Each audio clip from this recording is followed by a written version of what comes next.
Hi friends, welcome to Afreen voice. இன்னைக்கு நம்ம channel என்ன பார்க்க போகிறோம் அப்படின்னு பார்த்தீங்கன்னா, கேப்டன் விஜயகாந்த் அவர்களுக்கும் வைகை புயல் வடிவேல் அவர்களுக்கும் இடைப்பட்டு என்ன பிரச்சனை நடந்தது அப்படின்றத பற்றியும், அவங்க பிரச்சனை பண்ணி 2 பேரும் பிரிஞ்சதுக்கு அப்புறமும் கேப்டன் விஜயகாந்த் அவர்கள் வைகை புயல் வடிவேலை பற்றி என்ன சொன்னார் அப்படின்றத பற்றியும் தாங்க இன்னைக்கு நம்ம பார்க்க போகிறோம்.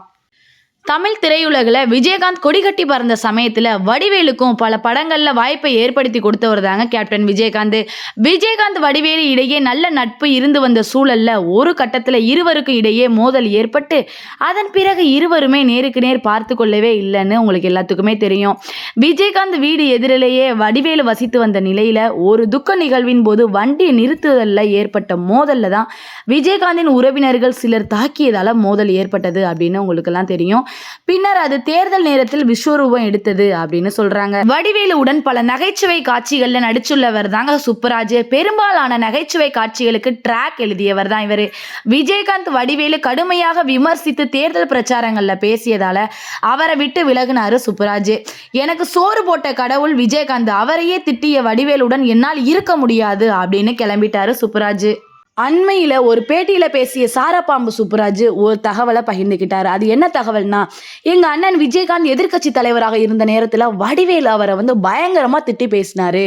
ஒரு நாள் நான் விஜய் வீட்டிற்கு அருகே போய் கொண்டிருந்த போது அந்த வழியாக கேப்டன் விஜயகாந்த் திடீர்னு காரை என் மேலே மோதுற வகையில் வந்தார்.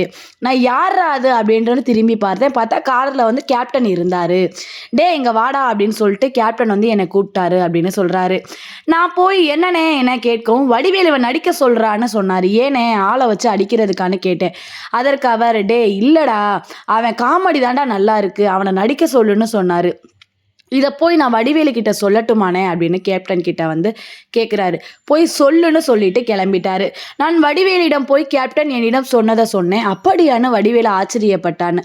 அது மட்டும் இல்லை, வடிவேலு தன்னை பற்றி தரக்குறைவாக பேசினாலும் யாரும் அவரை தரக்குறைவாக பேச வேண்டாம் அப்படின்னு எல்லாரும் முன்னாடியும் பிரச்சார நேரத்திலே விஜயகாந்த் எல்லாரும் முன்னாடியும் சொல்லியிருக்காரு விஜயகாந்த்.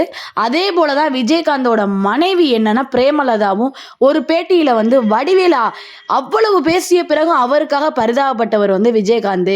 வடிவேலு படங்களில் நடிக்காமல் இருந்தபோது அவர் ஏன் இப்ப நடிக்கிறது இல்லை, வடிவேலு பிறவி கலைஞர், அவர் நடித்து கொண்டே இருக்கணும், எல்லா தயாரிப்பாளர்களும் அவருக்கு வாய்ப்பு கொடுக்கணும் என்று கூறி விஜயகாந்த் தயாரிப்பாளர்களிடம் வடிவேலுக்காக விஜயகாந்த் ரெக்கமெண்ட் செஞ்சாரு அப்படின்னு சொல்றாங்க. இதே போல உண்மை தகவலை தெரிந்து கொள்ள நம்மளுடைய ஆஃப்ரின் வாய்ஸ் யூடியூப் சேனலை சப்ஸ்கிரைப் பண்ணிக்கோங்க, லைக் பண்ணுங்க, ஷேர் பண்ணுங்க, மறக்காம உங்களோட கருத்துக்களை தெரிவிங்க. நன்றி.